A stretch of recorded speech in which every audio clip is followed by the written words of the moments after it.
तो किस जगह पर रखना है?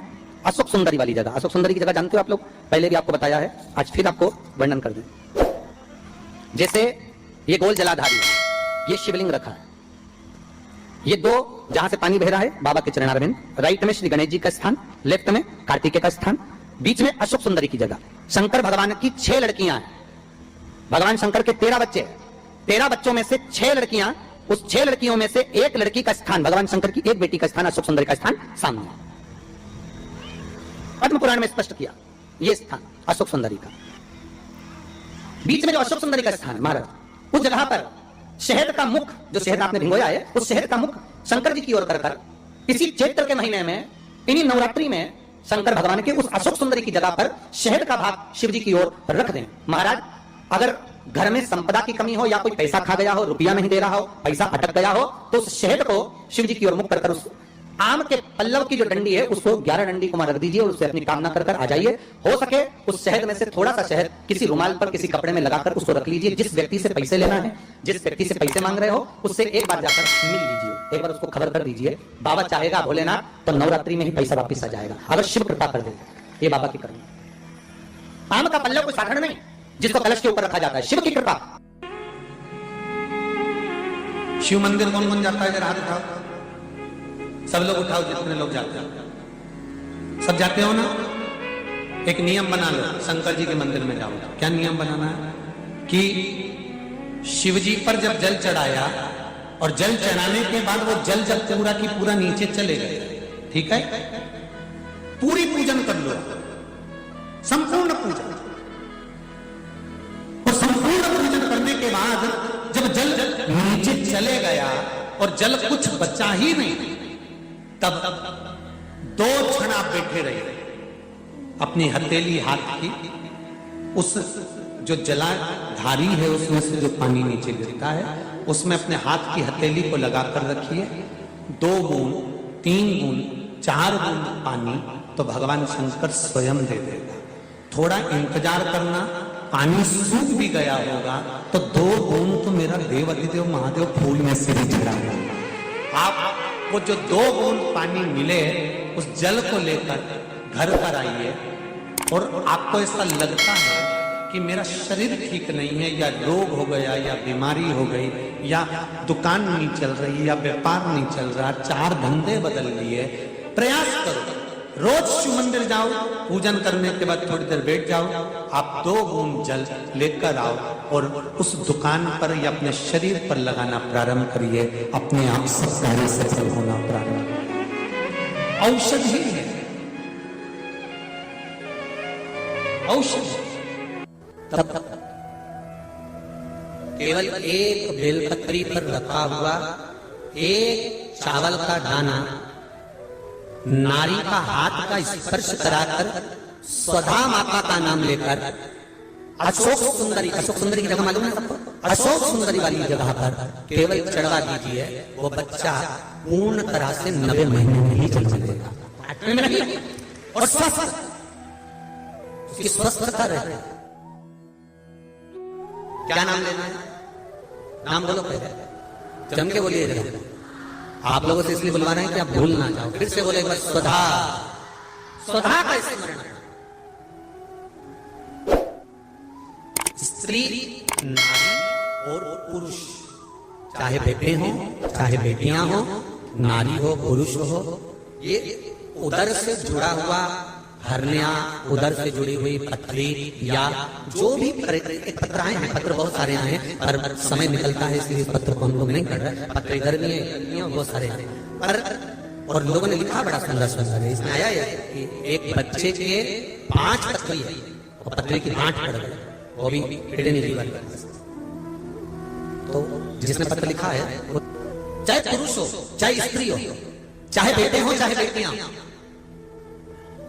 अगर उदर से जुड़ा हुआ कोई भी प्रॉब्लम है तो स्वधा का नाम स्मरण और शिव जी पे चढ़ाई गई एक दुर्वा, एक बेलपत्र या एक चावल का दाना और जल, ये बहुत फल देने वाला। प्रयोग कर कर देखिएगा। अभी तो नवरात्रि चल रही है, नवरात्रे में जब 5वां दिन नवरात्रे का रहे, चैत्री नवरात्रे का 5वां दिन रहे, और मान लो कि आपके घर में किसी बच्चे की, लड़के की या लड़की का या मंगल विवाह नहीं हो रहा हो, या शादी नहीं हो रही हो, या उस लड़के लड़की के लिए बहुत प्रयास कर लिया आपने और उसकी शादी हो ही नहीं रही, अथक प्रयास आपने कर लिया और उसका मंगल विवाह नहीं हो रहा, तो ये देवी भागवत में स्पष्ट कहा गया है, देवी भागवत में वर्णन किया गया है, देवी भागवत में वर्णित किया गया। और देवी भागवत में कहा गया कि आम का जो पत्ते होते हैं, आम का जो पत्ता होता है, आम का जो पल्लव होता है, उस आम के पत्ते पर हल्दी और सिंदूर, इन दोनों से स्वस्तिक का निर्माण किया जाए। देवी भागवत का संवाद है, बहुत ध्यान देना महाराज। जिन कन्याओं का विवाह ना हो पंचमी के दिन, नवरात्रे की कोई सी भी पंचमी, मतलब जो पंचमी तिथि पड़ेगी, कोई भी नवरात्रा हो, चाहे वो 4 नवरात्रे में से, चाहे वो पौष का हो, अश्विन का हो, चैत्र का हो, आषाढ़ का हो, किसी भी नवरात्रे में आप कर सकते हैं। एक पान के पत्ते पर, एक ही पत्ते पर जो 2 स्वस्तिक बनेंगे, एक हल्दी का बनेगा, एक सिंदूर का बनेगा। बस अंतर इतना है, जो हल्दी का स्वस्तिक है उस पर कंकु के चावल अर्थात रौली के चावल, रोली कुंकू के चावल रखना है, और जो सिंदूर का है उस पे हल्दी के चावल रखना। इतना रखकर जिस लड़का लड़की का विवाह नहीं होता उसकी हथेली पर रखकर उसका नाम और गोत्र बोलकर महाराज उसको ले जाकर नीम के पेड़ के नीचे उसको रख दिया जाता है। मात्र 3.5 या 4 महीने ऐसे रहते हैं जिसके अंदर उस लड़का लड़की का विवाह पक्का हो जाता है। जिसका विवाह नहीं होता केवल उसी के लिए। सती कथा में कही थी कि नवरात्रे एकम से प्रारंभ नहीं होते, अमावस्या की रात्रि से प्रारंभ हो जाते, इसलिए उसको कहते हैं नवरात्रे। क्योंकि नवमी के दिन माता जी का विसर्जन हो जाता है, जवारों का विसर्जन हो जाता है, व्रत करने वाले कन्या पूजन भोजन भंडारा कराकर विराम दे देते। तो नवमी की रात्रि उसमें नहीं जुड़ा पाती, उसमें रात्रि अगर जुड़ती है तो ये अमावस्या की रात्रि से जुड़ना प्रारंभ होता है, तब जाकर वो नवरात्रि पूर्ण हो पाती। पितृलोक में पितृ जैसे निवास होकर भी इंतजार करते हैं। 4 नवरात्रे हैं तो 4 ही श्राद्ध हैं। आज मौनी अमावस्या है, श्राद्ध का विराम हो जाता है और कथा अर्थात नवरात्रे प्रारंभ हो जाते हैं दूसरे दिन। तो यहाँ शास्त्र कह रहा है जैसे हमें प्रतीक्षा रहती है कोई अच्छे कार्य की, कि घर में कोई शुभ कार्य हो, घर में कोई अच्छा आयोजन हो तो अपने को आनंद होगा, प्रसन्नता होगी।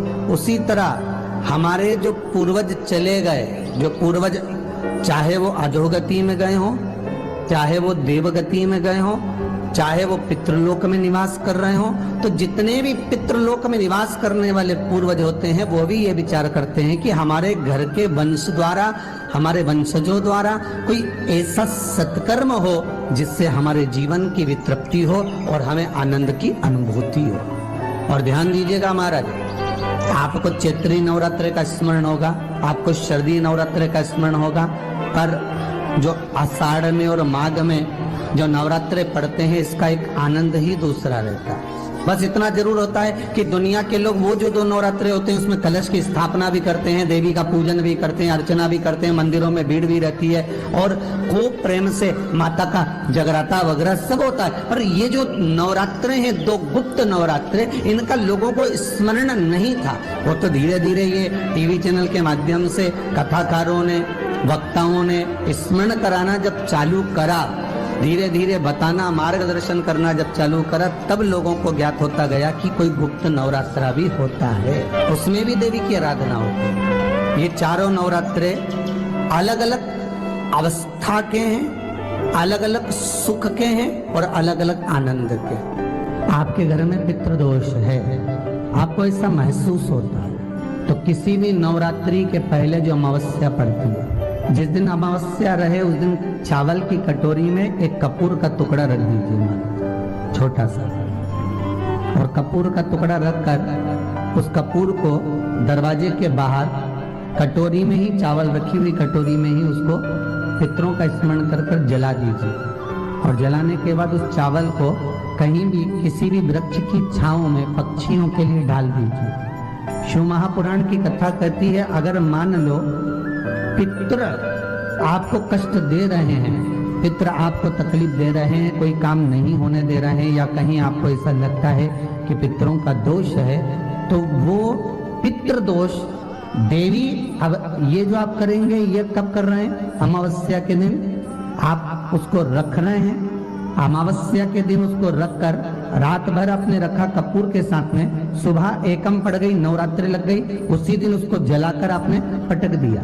अर्थात उससे देवी और पितृ इन दोनों का आशीर्वाद जो प्राप्त होता है, तो घर में से पितृदोष समाप्त होकर लक्ष्मी की वृद्धि प्रारंभ हो जाती है, कार्य में सिद्धता आ जाती है। और नवरात्रि में भी देवी की आराधना का एक स्मरण का सुख है महाराज।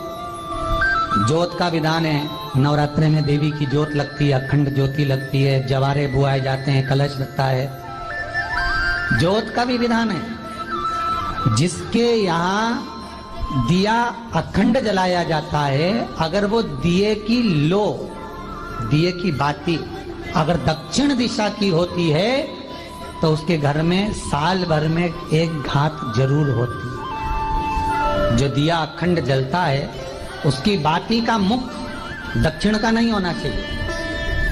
अगर आपने देवी भागवत का स्मरण करा हो, देवी भागवत को अगर सुना हो, तो देवी भागवत में स्पष्ट किया गया कि पूर्व की ओर मुख करा हुआ दिया, अर्थात पूर्व की ओर ज्योत जो जलाई जाती है, वो संपदा की वृद्धि करती है।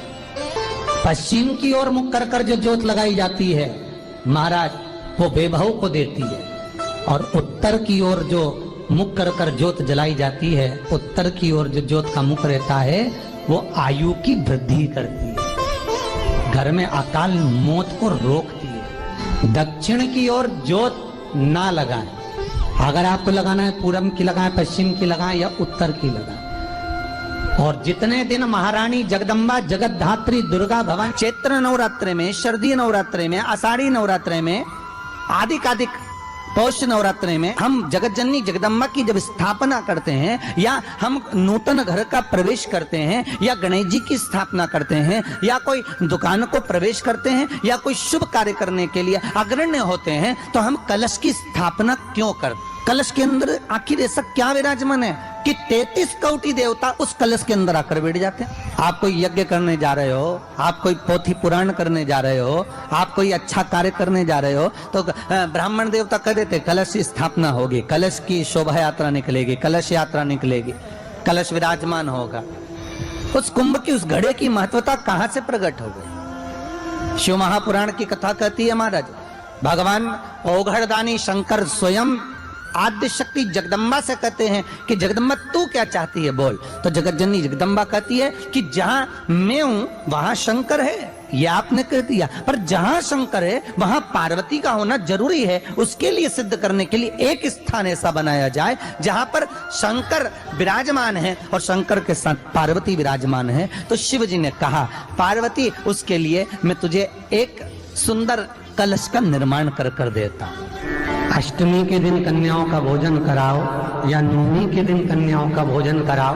पर देवी भागवत तो कहती है, देवी भागवत तो वर्णन करती है कि पहले नवरात्रि से लेकर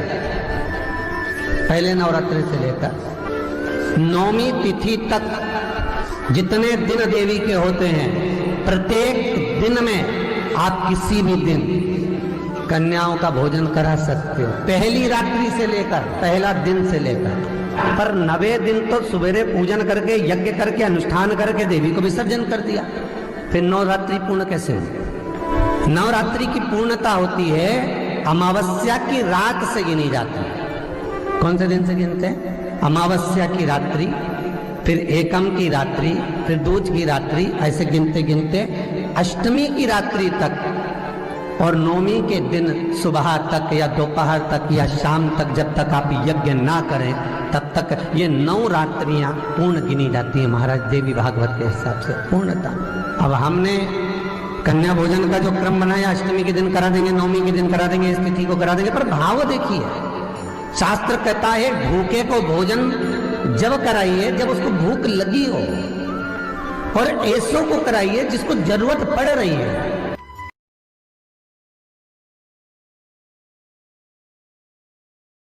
हर हर महादेव। श्री शिवाय नमस्तुभ्यं। मेरे चैनल को सब्सक्राइब करें और बेल आइकन प्रेस करें जिससे कि आपको लेटेस्ट वीडियो की नोटिफिकेशन मिल जाएगी।